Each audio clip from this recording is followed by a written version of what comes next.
You opened the ChatGPT tab again. This time your outline was longer, your notes were sharper, your saved ideas filled the screen. And yet there you were, cursor blinking, not moving. Your frozen feeling is not confusion. You are not missing information. You are missing something your brain has been hiding from you on purpose. And the hiding is the point. Every week you spend here, you lose compounding you will never recover. Your income isn't paused, it's gone. There is a reason your brain keeps you here, and it is not the one you think. Here is what you actually believe, even if you have never said it out loud. You believe that somewhere on the other side of one more video, one more breakdown, one more framework, there is a version of you who finally sees it clearly enough to move. And that version of you does not hesitate. That version of you just knows. So you keep going, keep reading, keep watching, because the alternative, starting before you feel ready, feels genuinely dangerous. Not uncomfortable, dangerous. Like stepping off a ledge you cannot see the bottom of. But here is the thing. The feeling you are calling not ready yet is not a signal about your knowledge. You have the vidIQ tab open, 3 winning topics saved, and you have not hit record once. Every week you do not post is another week your channel sits at 0 subscribers, 0 videos, no evidence you ever tried. That is not a research problem. That is a different problem entirely. Does the idea of starting right now, today, with exactly what you already know, feel like it would actually be enough? Because the uncomfortable truth is that waiting for clarity is not the careful, smart move you think it is. It is just the thing you keep doing instead of finding out. And every day you keep doing it, the cost compounds. There is a name for what is happening to you. It is called epistemic perfectionism, and it is not a flaw in your character. It is a survival mechanism your brain invented that has completely misfired. What it actually means for you in plain language is this. Your brain cannot tolerate the feeling of not knowing. Not because you are actually missing critical information, but because uncertainty feels physically threatening to a nervous system that was wired long before the internet existed. What he found should make you deeply uncomfortable. Psychologist Ari Kruglansky at the University of Maryland identified this pattern in his 1993 research on need for cognitive closure. And what it means for you is that your drive to eliminate uncertainty hijacks your decision-making entirely. So your brain invented a solution that feels like intelligence. Find more information. Watch one more breakdown. Read one more case study. Every new piece of information temporarily makes your discomfort go away. But it also raises the bar for what counts as knowing enough, so you never arrive. Your threshold keeps moving. That is why you can have vidIQ open, 3 winning topics saved, and not have hit record once. Because researching feels like progress, and recording feels like risk. Your loop is not about information. It never has been for you.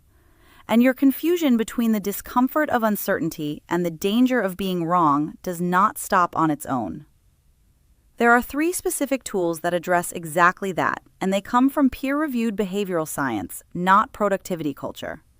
And without them, you will run this loop indefinitely. The first tool is called the Uncertainty Tolerance Ladder, and it comes out of clinical anxiety research, which is exactly where it should come from. Because what you have been calling a knowledge problem is actually a discomfort problem. Here is the study. That distinction is the thing standing between you and everything. Michel Dugas, Mark Freeston, and Robert Ladouceur at the Université du Québec ran a series of experiments in 1997, published in the Journal of Anxiety Disorders, and what they found stopped people in the field. They expected the main driver of information-seeking loops to be how bad a person thought the outcome would be. It was not. What they found contradicted almost everything the field assumed. The primary driver was simply how much a person hated not knowing. Not the size of the risk, just the feeling of sitting with an open question. Robichaud and Dugas later tested this across dozens of different groups, people in therapy, people who were not, and the finding held every time. The result was the same every single time.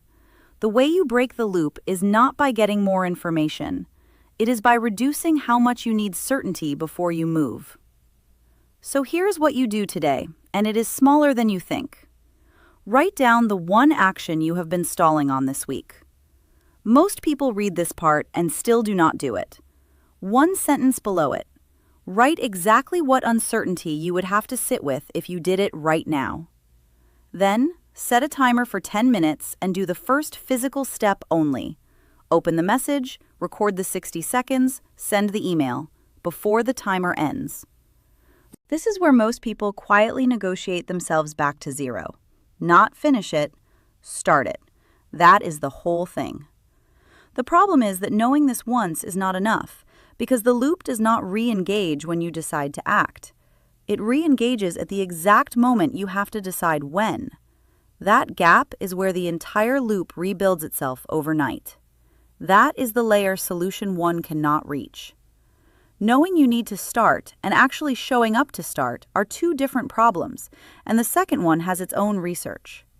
What his research revealed about follow-through is almost unsettling. The second tool is called Implementation Intention Bypass, and it comes out of Peter Gollwitzer's work at New York University on what actually gets people to follow through on intentions they already hold. Here is what his team found. In 1997, Gollwitzer and Brandstetter published a study in the Journal of Personality and Social Psychology, where they split participants into two groups around the same goal. One group stated the intention. The difference in outcome between those two groups was alarming. The other group stated exactly when, exactly where, and exactly how they would act on it. The second group completed the behavior at roughly twice the rate. Not slightly more often, twice. 90 replications later, the number still refused to move. And that was not a one-off result.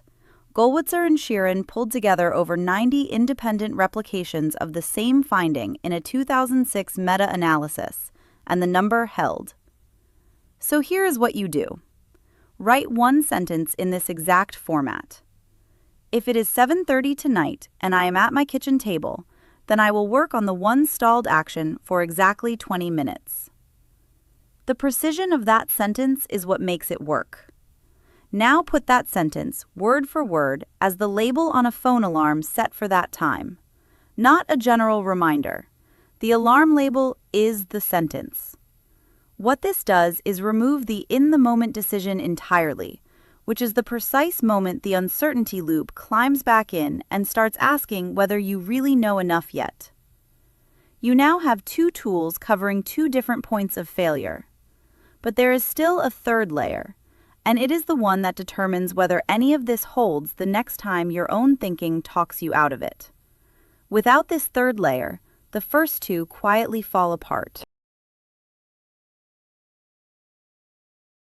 The third tool is called the Minimum Viable Belief Audit, and it comes out of two separate bodies of research that arrived at the same conclusion from completely different directions. What she found challenged the entire premise of managing anxiety. At Harvard, Alison Wood Brooks published a study in 2011 where she took people anxious before an uncertain task and told half of them to simply say out loud, "I am excited." Not to fake calm, not to suppress the feeling, just to rename it. Performance improved measurably against the group who tried to stay neutral. Then, separately, Stephen Hayes and his colleagues spent decades building out acceptance and commitment therapy, with a 2015 meta-analysis showing that the single most durable behavior change came not from silencing difficult thoughts, but from unhooking from them, recognizing that a thought is something your nervous system is producing, not a factual briefing on your situation. So here's what you do right now. Open a blank note. That difference in framing changes what your brain does next. Write the exact belief that is holding you this week.